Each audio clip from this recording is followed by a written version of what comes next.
Hi friends, இப்போ ரொம்பவே டேஸ்டியான காலிஃப்ளவர் 65 எப்படி செய்யலான்னு பார்க்கலாம் வாங்க. முதல்ல தண்ணி ஊற்றிட்டு மஞ்சத்தூள் போட்டுட்டு உப்பு போட்டுட்டு இது போல் கொஞ்சமாக கொதிக்க விட்டுக்கலாம்.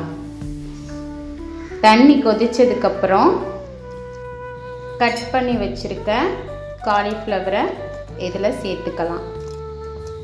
சேர்த்துட்டு இதை கொதிக்க விடலாம்.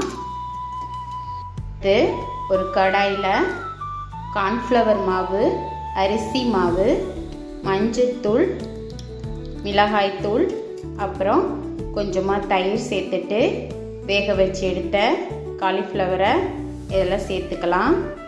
அப்புறம் கடைசியாக இஞ்சி பூண்டு பேஸ்ட் போட்டு நல்லா மிக்ஸ் பண்ணிக்கலாம்.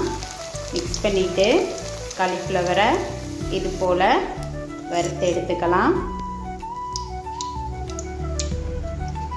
அப்புறம் டேஸ்ட்டை இன்னுமே கொஞ்சம் சுவையாக்குறதுக்கு அதில் கருவேப்பிலையும் சேர்த்துக்கலாம்.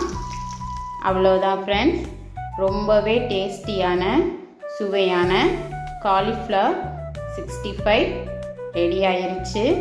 நீங்களும் ட்ரை பண்ணிவிட்டு எப்படி இருக்குன்னு சொல்லுங்கள். மறக்காமல் சேனலை சப்ஸ்கிரைப் பண்ணிக்கோங்க.